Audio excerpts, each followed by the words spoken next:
ini benar-benar karir yang wah gitu, belum pernah, nggak terfikirkan lah semasa aku kuliah. Cuman kalau di firma hukum, aku pernah magang di firma hukum, aku juga pernah magang di semacam lembaga sosial gitu, untuk bantu orang-orang di sekitar, kurang lebih kayak gitu sih. Cuman fun fact-nya, aku waktu kuliah FH dulu, aku paling gak suka hukum pajak. Oh iya? Iya, jadi hukum pajakku itu salah satu yang nilainya paling jelek dulu waktu kuliah. Jadi klien itu orangnya berbeda-beda. Jadi kayak cara mereka menyampaikan sesuatu pun beda-beda. Nah, jadi kadang kita harus nebak nih, maksudnya itu seperti apa, yang mereka mau tuh yang gimana, terus yang terbaik yang bisa diterapkan untuk perusahaan mereka tuh seperti apa, kayak gitu sih.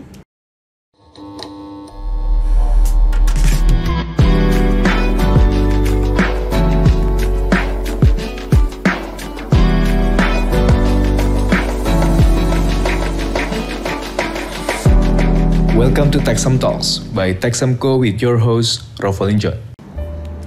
Halo kawan Sam, kembali lagi di podcast Techsem.co Talks yang kali ini kita akan menghadirkan narasumber yang spesial. Jadi kita akan menghadirkan tamu yang spesial nih. Spesial kenapa? Karena kita akan mendatangkan narasumber dari staf di Techsem.co. Nah, staf ini berasal dari divisi Tax Law Analyst. Nah, sudah bersama saya ada Kak Gangga. Halo Kak Gangga. Halo Tiara. Halo Kak. Nah, gimana nih Kak kabarnya hari ini? Baik, aku alhamdulillah hari ini baik. Kamu apa kabar? Alhamdulillah baik juga Kak Gangga. Nah, mungkin boleh perkenalan secara singkat nih Kak. Halo, kenalin, nama aku Gangga. Aku dari Tax Law Analyst dari Techsem.co. Mungkin itu aja ya kenalannya. Nanti abis ini kita ngobrol lagi. Oke, iya. Bakalan seru banget sih Kak. Pastinya kita akan ngobrol-ngobrol gitu ya mengenai perjalanan Kak Gangga nih sebelum sampai di Techsem gitu Kak.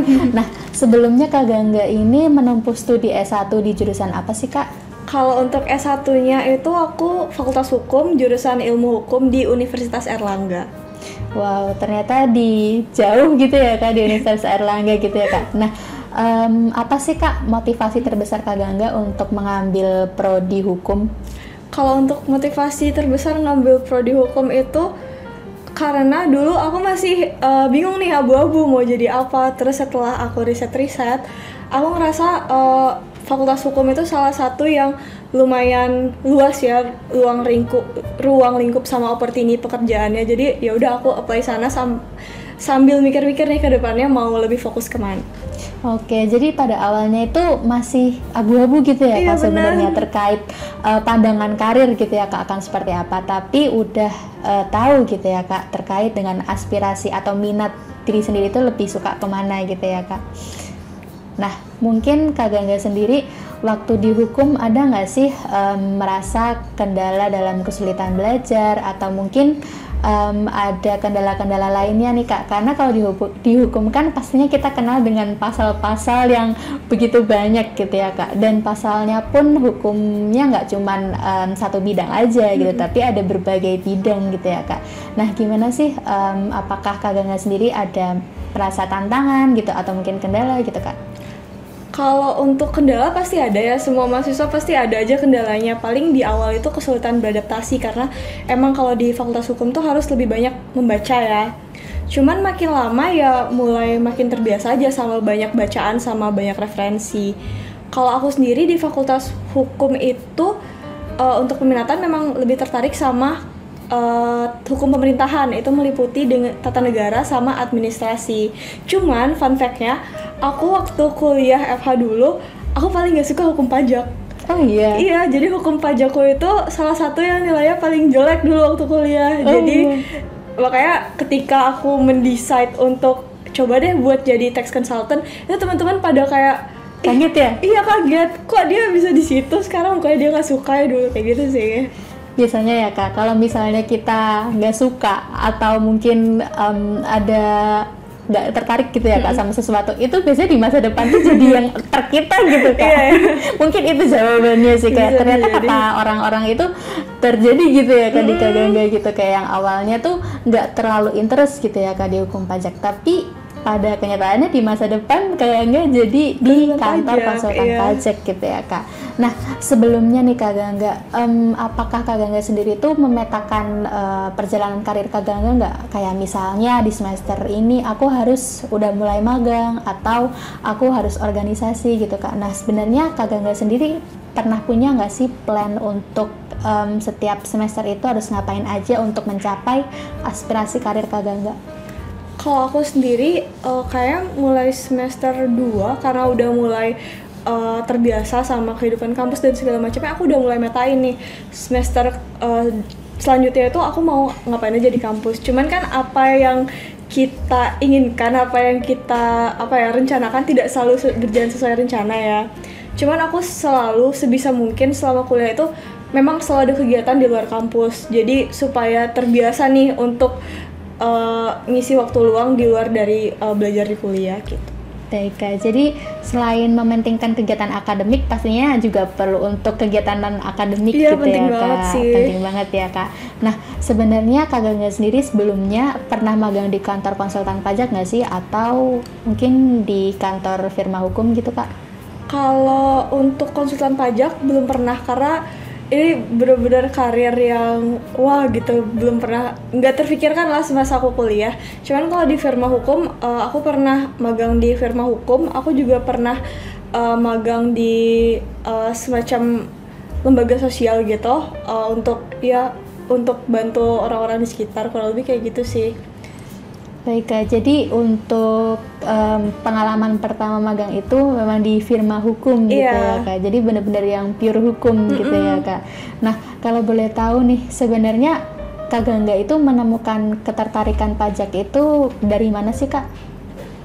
Sebenarnya bukan menemukan ketertarikan, yang lebih kayak balas dendam ya, revenge. Karena dulu nilainya jelek, terus nggak ngerti di kampus. Jadi kayak kenapa sih bisa nggak ngerti. Akhirnya waktu tahu dilihat di LinkedIn nih, buka tax sem jadi tax law analyst, aku coba apply. Waktu itu pun waktu di interview sama HR mereka nanya, ini memang tertarik soal pajak atau gimana? Aku jawab enggak, tapi aku kayak mau revenge. Aku tuh emang beneran gak bakal bisa ngerti atau ada yang salah aja dulu waktu kuliah gitu. Akhirnya aku coba gitu sih. Wow, keren sih. Berarti Kak Gangga ini menantang diri sendiri loh Kak, terkait dengan keluar dari zona nyaman gitu kan Kak. Karena kan sebelum-sebelumnya ada pengalaman nggak enak gitu ya Kak, terkait dengan hukum pajak gitu. Tapi ternyata Kak Gangga bisa proof gitu bahwa nggak selamanya kok, maksudnya apa yang kita dulu mungkin ngerasa kurang gitu ya, tapi justru malah jadi strength atau kekuatan di masa sekarang gitu. Bener. Ya Kak Gangga.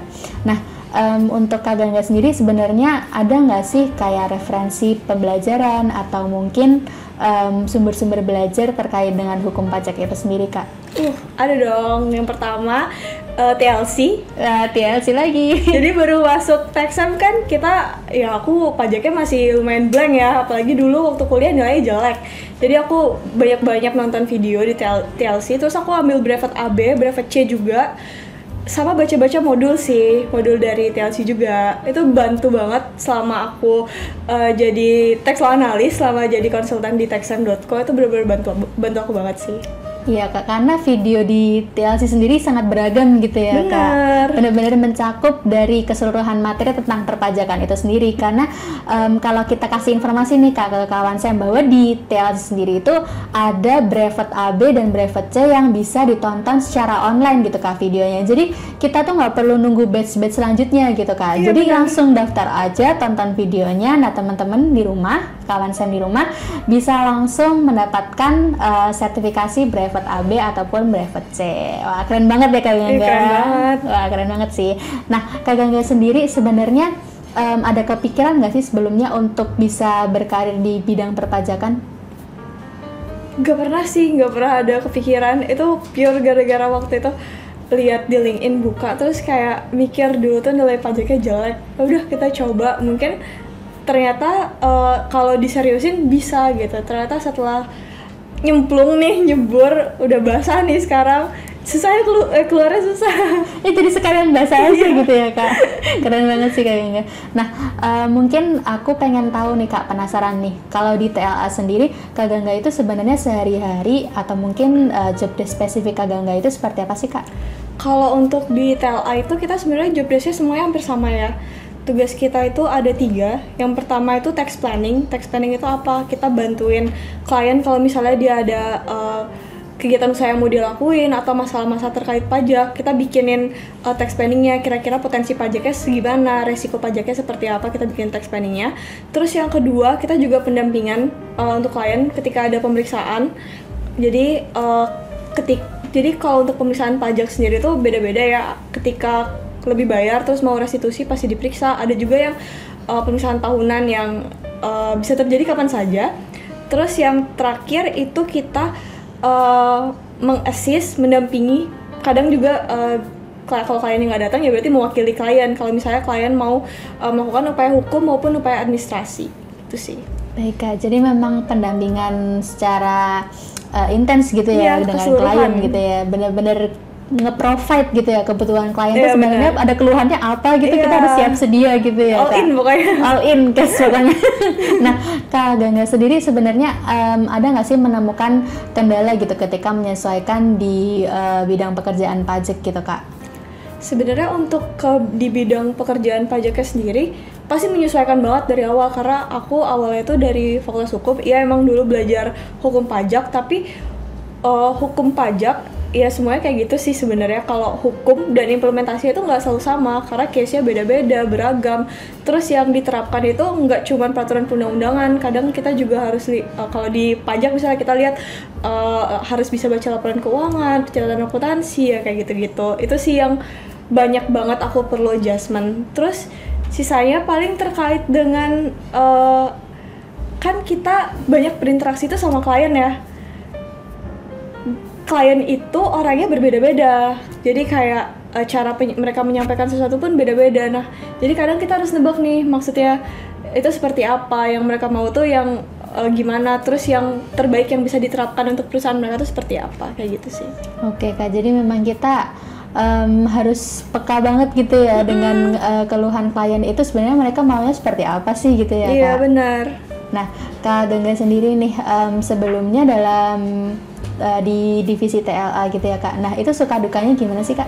Kalau untuk suka dukanya itu banyak karena banyak belajar ya, benar-benar banyak banget belajar. Aku jarang banget dapat satu case yang sama. Jadi setiap case yang datang, setiap klien yang datang, masalahnya beda-beda. Kayak ya mungkin pajaknya kenanya sama pajak badan, PPN, 23. Cuman objek di dalamnya itu beda-beda, jadi treatmentnya itu beda-beda, jadi banyak banget belajar sih. Itu yang yang bikin aku seneng untuk saat ini. Cuman dukanya ya itu juga karena banyak belajar, harus belajar terus, harus baca terus. Jadi kadang mungkin ya ada rasa capeknya, jenuhnya. Tapi so far seru sih Kak, karena learning by doing gitu ya Kak. Nah, mungkin aku penasaran nih Kak, satu pertanyaan lagi gitu ya Kak buat Kak Gangga. Nah, untuk Kak Gangga sendiri sebenarnya di TLA sekarang lagi in charge untuk tugas apa sih Kak? Kalau untuk in charge-nya lumayan ya, aku lagi ada pemeriksaan. Tapi yang nggak kelar-kelar nih, salah satu yang paling lama itu kita lagi ada ngerjain transfer pricing dokumen. Transfer pricing dokumen yang memang perlu banyak data, perlu banyak informasi ya untuk menyusun suatu TP-Doc itu sendiri gitu ya Kak. Nah, kawan Sam di rumah, pembahasan kita akan semakin menarik lagi nih karena kita akan mengulik lagi mengenai penyusunan transfer pricing dokumen yang based on pengalaman dari Kak Gangga. Nah, kawan Sam jangan lupa untuk menonton episode podcast selanjutnya yang akan membahas lebih dalam lagi mengenai transfer pricing dokumen yang masih sama dengan narasumber kita hari ini yaitu Kak Gangga. Baik, kawan Sam di rumah jangan lupa untuk tonton video pembelajaran dan dengerin podcast episode lainnya di TechSam.co Learning Center, dan jangan lupa untuk update terus informasi mengenai perpajakan di sosial media TechSam.co. Baik, mungkin sekian untuk podcast pada episode kali ini. Kita akan sambung di episode selanjutnya Kak Gangga. Sebelumnya terima kasih sudah berkenan untuk bincang-bincang hangat mengenai perjalanan karir dari Kak Gangga nih sampai akhirnya handle gitu ya di bagian transfer pricing documentation. Nah, sekian kawan Sam untuk podcast kali ini. Sampai jumpa di podcast episode selanjutnya. Sampai jumpa.